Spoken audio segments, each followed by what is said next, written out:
Italijanska biskupska konferencija dodzeljela obščomu špitalju Verbaše 3,5 milioni dinari u formi potrebnej opremi za borbu protiv epidemiji koronavirusu. Vzhľadom, že známe, že Verbáska bolnica postala COVID bolnica pred dajakým mešac i pol dňami i že Bars pokriva veľkú teritoriju, takže bola i veľká potreba.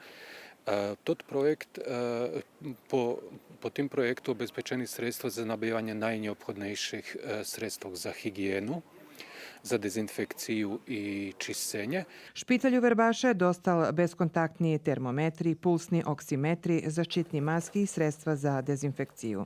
Ту pomoc ми достали дякуючи проєктному бюро, нашому у Національному совіту, але і нашому Елемірові, котрий там робить, і тут є координатор нашого Карітасу, і то донація приходить від католицької церкви Італії.